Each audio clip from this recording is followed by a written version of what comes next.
Coming to you from the Deep South, this is the Blue Collar Leadership Podcast. High-impact leadership is not reserved for leaders, and it has nothing to do with your position, title, or rank. However, it does have everything to do with your character. It's time to climb to the next level and beyond, personally and professionally. Now, let's start making it happen with your host, Mack Story. Hello, and thanks for listening to the Blue Collar Leadership Podcast today. So I got Ria back with me today. What's up, Ria? Well, we're just back to talk about leadership again. That's what we are. like to do. That's what we love to do. We are. We're going to try some new stuff. I don't know how long we'll do it. Probably do it longer if somebody will let us know they like it or don't like it, if they don't like it, either way. But probably going to do some more of these type podcasts where you and I will be on here, and we're on video on this particular one, and they'll be uploaded to the Blue Collar Leadership YouTube channel, but also they'll be uploaded to my regular podcast as well. But it'll be some kind of off the cuff. Like right now, you don't really know what we're going to talk about. So it's just going to be me and you having some leadership talks around things that maybe we see it on LinkedIn or people we go speak to, or we talk to people all the time on the telephone, or we, speak at a company and we hear things, or we're reading books. So it could be any topic, but it's going to be leadership, right? We're going to focus on leading others, which still, again, includes leading yourself first, because personal growth is the foundation of leadership development. So you got to talk about personal growth. So there's got to be sometimes when you talk about leadership development where you ain't talking about leading other people. You're talking about developing yourself as a person. You agree? Yeah, absolutely. I think so. So let's dig in. All right. So this is something I saw on LinkedIn. I ain't going to call the gentleman's name that wrote it, but he seemed to be a pretty good guy. I actually spoke to him recently, but I saw his LinkedIn post. He puts out some good content, and he was sharing a story about a guy who had come into his office. And I don't remember it 100% right. I remember the key points, the one we're actually going to talk about. But I think the guy walked into his office, closed the door, basically said, "Hey, boss, you don't give me a raise, I'm quitting." And he went on to tell the story about, he said sometimes before he had grown and developed himself, he might not have handled that so well. So he as a leader had handled it very well. And he actually told the story because the reason he was sharing the story was to help other leaders out there who might be reading the story realize what they could do. So he basically, in our language, he hit the pause button and he thought about, the guys coming in. He's obviously something's bothering him for him to come in and say that. He's kind of frustrated. So he basically kind of said, "Tell me about it. Well, what's causing you to say that?" Ask him a question. And the guy went on and said, "Well, I'm being trained, or I'm having to train a lot of people." I think he was operating a piece of equipment, and he was basically saying he was being expected to train a lot of other people. So he could operate the equipment. Now he's being expected to train a lot of other people, which the guy who walked in wanted to raise was feeling threatened because he was training a whole lot of competition. Right. So he was feeling threatened because the boss is having him to train everybody so they can get rid of him in his mind, all kind of things going on. And so he had to talk with him. And then once the guy felt kind of understood, the leader helped him see it from the leader's frame of reference, which was he valued him more because he's able to train and develop people versus somebody who could just operate the equipment but was not capable of training other people. And he told him the story about his goal was he was trying to grow and develop this person into being a higher level leader by getting him to train other people and seeing how well he did training other people and that sort of stuff. So, but that guy didn't know that, and he wasn't understanding it from that frame of reference. So then, well, I'm curious. Oh, go ahead. So then basically what happened was the leader was just giving him the insight to the leader's vision for why he was doing that. And once all that was discussed and talked about, he was fine. He was fine because he understood what was going on. And there was a lot more to that story than what I just shared, but I'm just talking about the key points that I wanted to talk about because I actually added a comment on there and talked about, that was a great story, a great way for that leader to be leading in that situation and that sort of thing. But the question, I said, but as a leader, if that was me, I'd want to know why hadn't I already had that conversation? Yeah. Why haven't I told that person already, right? Why haven't I helped them understand that to begin with? Because then I don't know how it ended up, but I could very well see that person going, well, if you value me more because I'm able to do this, this, and this, well, why don't you pay me more? I mean, that's going to be the question out of their mouth because they didn't understand that to begin with. Yeah, there's a lot of things, right? As a leader, I mean, if I'm a lower impact leader, I may not want to have that conversation, because if I have the conversation up front, I'm telling the Then I can person pay already you. that I value them more. I just not paying Right. them more, right? It gets Right. into all kind of stuff going on in the background, right? The other thing is, there's just a lot to talk about around this one story, Ria. And Yeah, it is. go ahead with what do you want to share? Well, I'm just thinking from my perspective because I've been that person early on where I would go, hey, I want a raise or I'm going to find somewhere else, right? What drives that generally isn't money or the lack of money. Now, I mean, sure, everybody wants to make more money, but generally, what drove me to the point of going in there and saying, hey, I want a raise or I'm quit? I don't feel valued. I don't feel valued I don't feel like my contribution is valued to the level feel like it ought to be. And that usually came from a disengaged leader who um, expected more from me than they did from someone else. So there was a lack of accountability across the team. And so because I was value driven, I would, I would come in early, I would take on extra things and I would do more because I valued that.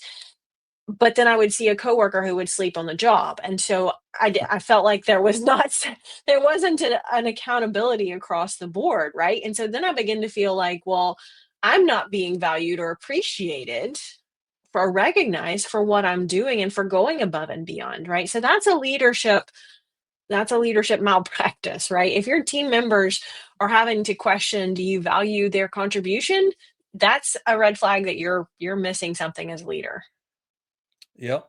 Yeah, there's a whole lot in this little story. But the biggest thing, for me, most likely there's probably not a leadership development initiative in place within that organization. Now, the leader who wrote the story did a phenomenal job. The way he handled that situation in the moment, and the way he guided that his employee through Sure. the moment, and then how they left the moment, all that was phenomenal.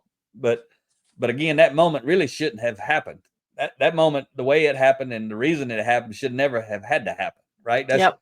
In the lean world. There's nothing so wasteful as doing something efficiently that shouldn't be done at all. Right? And it's kind of that same principle at play right there.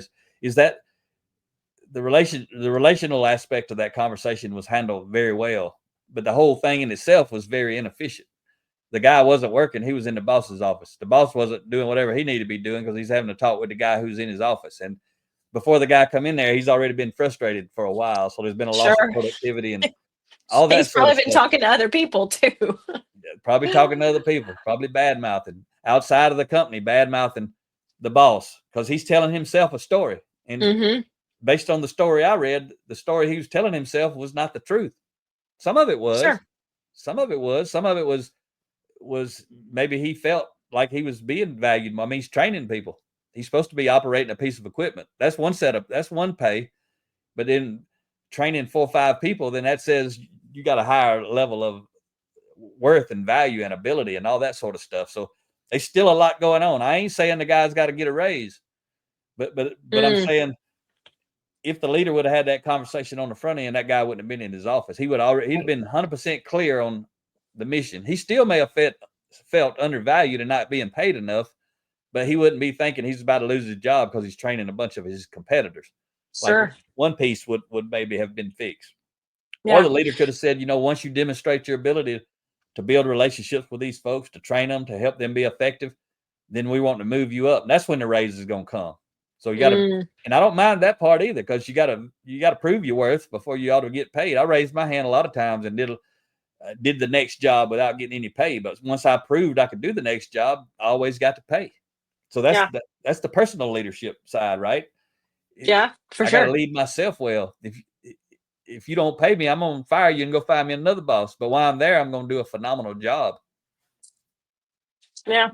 And the other thing too, that's the proactive approach as a leader, right? I think a lot of times as leaders, we just forget that not everybody knows where we're going until we tell them. I mean, it's like we know where we're going. And so it would be sort of like we all get in the car and I crank the engine and we pull out of the driveway and we head down the road, and I haven't told you where we're going, and you're like, hey, I just want to know where we're going, right? And but a lot of times we don't see that. Leaders are busy. Leaders have a lot of things going on, and they have a vision for what's next, whether that's relative to one person and their role or their future in the organization.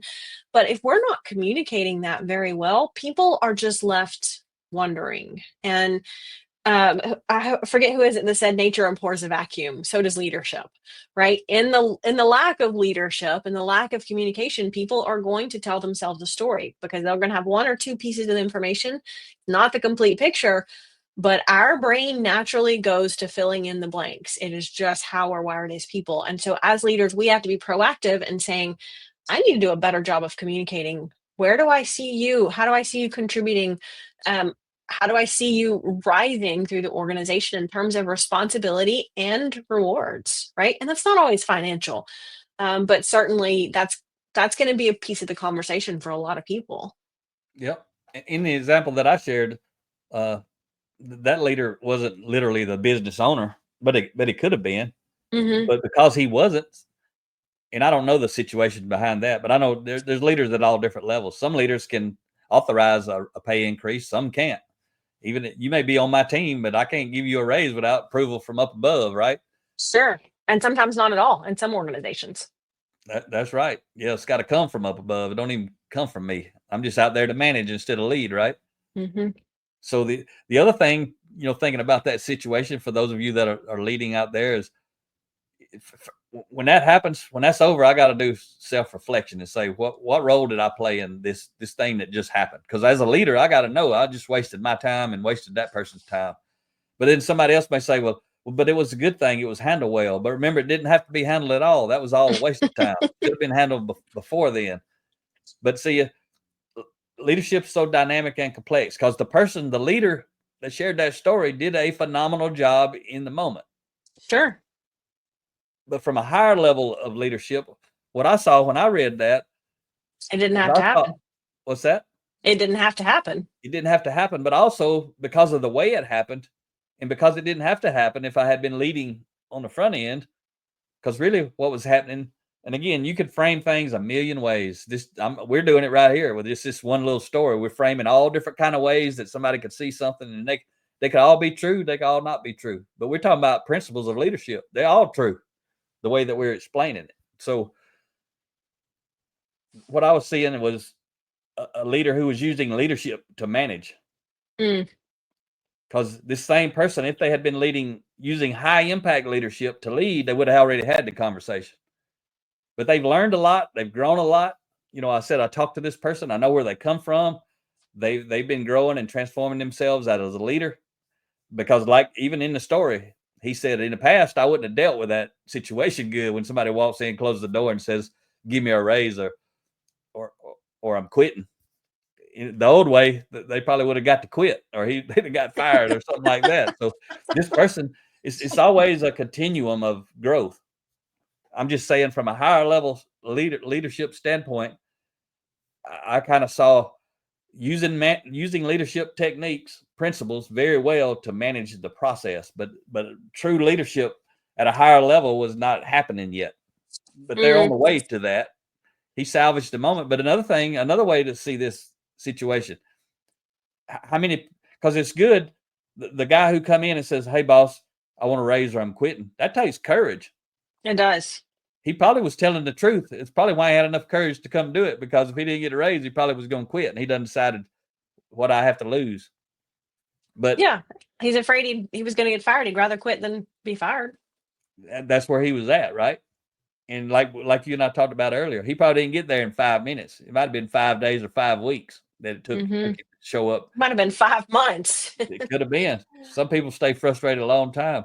But the other side of that is, how many people feel exactly like that person who's been in the exact situation? They don't come see the boss. They just quit. So even if the boss could lead the situation well and help them and communicate and share the vision, they don't get to, because the person just quits. And that's such a leadership loss, right? It was the loss of a team member, obviously a valuable team member, they're training someone else, they just quit rather than have that conversation, and you miss out on that person. You got to replace them, you got to train somebody else, you got to recruit somebody else. All this costs time, it costs money. You've lost a valuable team member, all because you didn't have a good conversation. From a leadership perspective, that's a missed opportunity in a big way. Yep. So let's talk about it from a culture standpoint. I always talk about, word of mouth advertisement. Everyone in your organization is a what An am ambassador, a right? culture ambassador. I was thinking brand ambassador, but I quit saying that because I started saying culture ambassador, because that's what I'm talking about. But that person, for however long they were frustrated, they've been telling folks about their frustration. They've been doing it at home. They do it Friday night Yeah. at the kids' football game, or when they at the hunting camp with their buddies, or they're playing golf, whatever it is they're doing.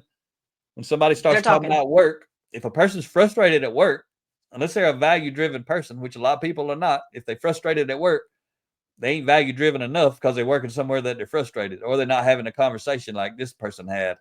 A proactive person's going to deal with it. They ain't going to be frustrated in that moment. So people like that who are frustrated because leaders are not casting the vision, leaders are not sharing information. Maybe leaders are not paying people what they actually should be paying people. They're out there getting some bad word of mouth advertising. Yeah. And too, when we talk about that, um, some of it too is just a lack of awareness as a leader, right? Just not knowing these things are going on. And that's why we always come back to, as a leader, I have to be growing and developing myself in my leadership ability. I absolutely have to be growing my skills and getting the work done in whatever organization we're in. But I also have to be developing my ability to lead effectively. We come back time and time again to the example of a math professor who's never studied math, and that seems so ludicrous. But we have leaders all over the place that are not studying leadership, and it doesn't have to be complicated. Leadership development plan, a growth plan for yourself as a leader comes down to, 5 minutes a day, 15 minutes a day. It does not have to be complicated or even expensive to be effective, but you have to be intentional. I always use the example that it's kind of like exercise. Exercise is a good thing. We all know we should exercise, but exercise doesn't come get you out of bed every morning and say, hey, it's time to exercise. Leadership growth is kind of the same way. It doesn't come find you at the end of a long, busy day when you're tired and say, hey, it's time to develop yourself. It doesn't come find you before you start that busy day and say, hey, let's do some reflecting and some growth and some awareness before we get into the whirlwind of the day. And it's just that thing when you understand the principle, right? We overestimate the impact of an event. We underestimate the impact of a process. A lot of leaders I know, they go to a leadership conference once a year and they think they're going to grow as a leader from that. And maybe a little growth happens in the moment, but leadership and transformation doesn't happen in one day. It happens every day, just a little bit, right? Just like growing as a person, we don't grow to 6 feet tall overnight. We grow just a little bit every single day, physically. Yep. So I just like to challenge you as you're listening. I don't know if you're a formal authority leader or you're a frontline entry level worker, but no matter what level you're at, you probably report to someone, unless you're the CEO or the business owner. But then you still report to someone. You report to everyone. They may not have the formal authority over you, but you're reporting to customers, you're reporting to board members, that sort of stuff. But as an individual, I've just asked you: are there conversations that you need to have with, let's say, your boss or a coworker or someone who reports to you that you need to have, but you just ain't had it? You kind of on your pause button. You want to have it, but you hadn't had it because maybe you're afraid you'll blow up. You might get bent out of shape and things might not go the way you plan. So you just don't say anything. If that's you, that just means you need some personal development. So what's stopping you? And I'd say nothing's stopping you because you listen to this podcast. That means you're working on personal growth and development. But to be able to be proactive, whether you're a formal authority leader and you're having a conversation with someone who reports to you, for you to be able to have a good talk with them, and maybe they blow up. Maybe you squared away and then they blow up. You can still have that conversation if you can control yourself, and you can fix that situation no matter which side of the desk you're on. You could be the employee or you could be the boss.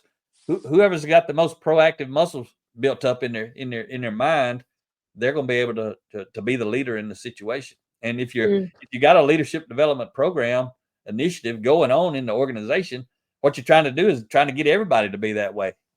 Then you got an entirely different workplace, different culture that you're living in and working in every day.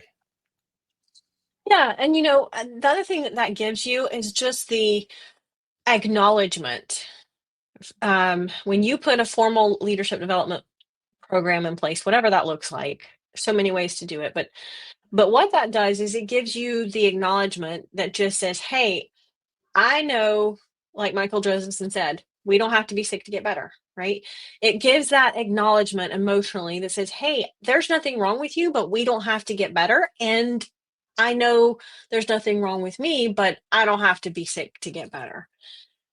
And it also means I recognize as a leader that none of us are perfect. We've all got room to grow and improve, right? Including me. I'm not here to just fix everybody else, right? It's kind of that acknowledgement that says, hey, we're growing at all levels in the organization because we recognize that everybody in the organization has room to grow. And when we all get better, the company gets better, the culture gets better. And why wouldn't we want to make it better, right? Because we spend like a third of our life at work. Why wouldn't we make it a great place to be? Yep, and we see that with a lot of leaders. Sometimes, pretty much, Ria, when we go in or we're familiar with companies or learn about companies or just know about companies from our own experience, basically there's kind of three different types of leaders in there. There's the type that's doing no development. They ain't developing themselves or their team members. They don't even have a high enough level of awareness to realize that they should be. They're not doing it. They don't. It's the people you talked about a minute ago. They never even read a leadership book. They don't listen to leadership podcasts. They're the math teacher who never learned math.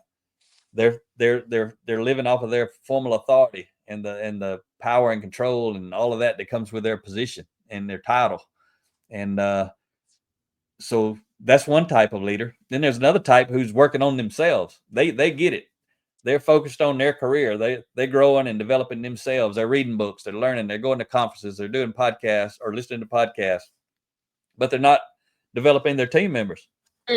Sure. And then that third type of leader in this situation is developing themselves with the intent of developing their team, and they're actually doing it, or either they're bringing people in like Ria and I to help them doing it. Usually doing some combination. They use different books, different videos. They bring in different people, every quarter or twice a year or once a year. They're doing something to grow and develop the people and they ain't worried about ROI. Any leaders call us worried about ROI, they're probably not the folks that we need to be talking to. The leaders who call us, they want us to come help them grow and develop their people because they know the value of growing and developing their people. They know there's a value in it because they have already experienced it themselves. They know what it's like to deal with somebody who can't control themselves versus somebody who can control themselves. They know what it's like to have somebody who can't control themselves deal with a customer and somebody who can control themselves deal with a customer. That's just one example. And that's the other thing is I think so much of the time as leaders, we expect one thing, but we're not willing to invest in getting those results. And that, we could spend all day talking about that, but in our mind, there's a standard of behavior for the organization, right? As a leader, I have an expectation of what happens in our organization. How do we interact with people? And yet we just kind of expect that culture or that organizational culture to just happen automatically because we all see the world as we are. So we come into it with that expectation that everybody is going to behave the same way I would in that situation. And then we just don't understand why that doesn't work. It's kind of like the parent that parents two children the same way and the children are different. Because that is just an example of how I as a leader can be leading people the same way, but they're different.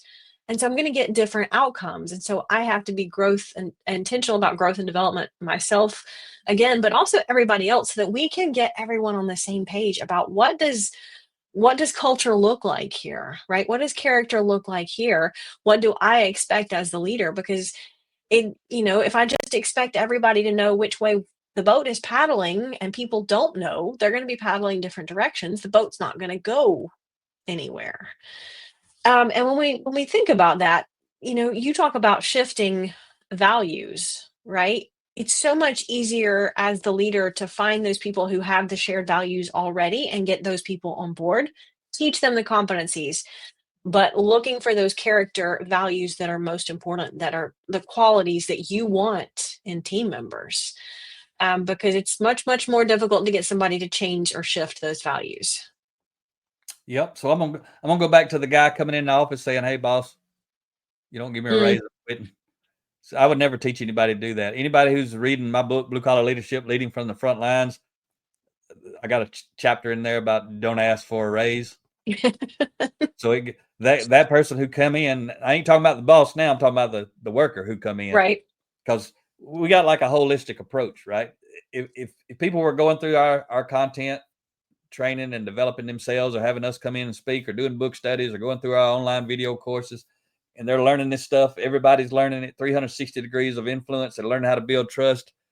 The worker would be learning what I'm about to tell you right now. Don't ask for a raise, ask for responsibility. They'd be learning to do more than is expected. Do it before it's expected. Do it better than it's expected. That's the kind of content that I teach, especially entry-level frontline workers, but it applies to everybody at every level. But let's say this guy's an entry-level frontline worker operating a piece of equipment. I'd be teaching them, and they'd be learning, raise their hand and ask for responsibility. Be glad that you get to train people. Mm-hmm. Train all you can train. Learn how to be a trainer. And don't go complaining to the boss. I'd also be teaching the boss a whole lot of other stuff. Sure. We done talked about some of that, but everything we talk about is the other stuff a lot for the boss. But for the worker, the goal would be you learn all you can learn. Raise your hand, learn all you can learn. If you don't get a raise, don't moan, groan, and whine and complain about it. Go fire the boss. Take your experience and Yeah. go find you a better boss. But at the same time, see, some bosses ain't gonna like that I just said that. But if they're in a company that we're in, they already know we're teaching that stuff. So the boss knows that I'm teaching the workforce, hey, ask for more responsibility. Go get results, over deliver, over perform, do things sooner, better, and Before it's expected. It's expected. Do all that stuff. So the boss knows I'm teaching people, don't come ask for a raise, ask for responsibility and deliver. So the boss knows that. Then the boss knows he needs to be identifying those people who are doing that, who are over delivering, who are high performers, and reward those folks. Mm-hmm. So the bosses, when you're teaching the full dynamics, everything's happening kind of at the same time, but it really don't happen at the same time because people are learning at different levels and different degrees. But I don't recommend go and ask for a raise anyway. No. Do the job, put the experience you get. Like if I was that guy, if I was there and I was working, I ain't gonna bother the boss. I ain't gonna moan, groan, and whine because I ain't a whiner. I'm gonna over deliver. I'm gonna come in and be the best team member you ever had on your team. When I get ready to go, I'm gonna go. But on my resume, it's gonna be saying I trained 5 operators to do so and so. I mean, I got paid to do it. They don't care if I got paid to do it at the next place. They want to know, did I do it? Then you do it. And I got that experience. And that's what I always teach people. Go in there every day, do your job, ask for all the experience you can get, which means raise your hand and accept more responsibility. But at the same time, especially if you're not getting paid what you think you're worth, this is how you deal with it. Tell yourself every day, I can't believe these people are paying me what they're paying me to train myself for whatever's next. That was the mindset I used. I can't believe they're paying me whatever they're paying me an hour or a year to train myself for whatever's next, because that's what I'm doing when I was working somewhere. I'm in there learning and growing and developing myself. I'm going to climb up in this company. I'm going to move out and climb up in another company. I'm leading this organization right here. Just the one I'm growing and building is this one. If you want me to work in your organization, all you got to do is treat me right, pay me right, get rid of the toxic people I got to work with so I don't have to work with toxic people. all this good stuff, Ria. We got all kind of stuff we can talk about if we want to keep going on some more of these little series where me and you join each other. Yeah, lots of stuff to talk about, but that was a great example. Thank you for sharing. So we got a new website redesign. I've been talking about it the last 3-4 weeks. bluecollarleadership.com, folks. Go check it out. There's a speaker button and a training button. As soon as you get to the homepage, whichever, if you need speaking, follow that button. If you need training, follow the other button. There's a page down the training path that'll get you to self-guided, do-it-yourself type training. If you're that kind of go-getter, you don't want to spend a lot of money, you don't want to pay somebody, you want to do it yourself, go check that out. Hope you enjoyed today's podcast. Talk to you next time. Make it happen or someone else will. It might as well be you. Are you serious about taking your career and your life to the next level and beyond? Check out Mack Story's Blue Collar Leadership series books and others, now available on audio, along with paperback and ebooks at Amazon and Audible. Please visit bluecollarleadership.com to learn about Mack's books, programs, special offers, and more. Thank you for listening to the Blue Collar Leadership Podcast.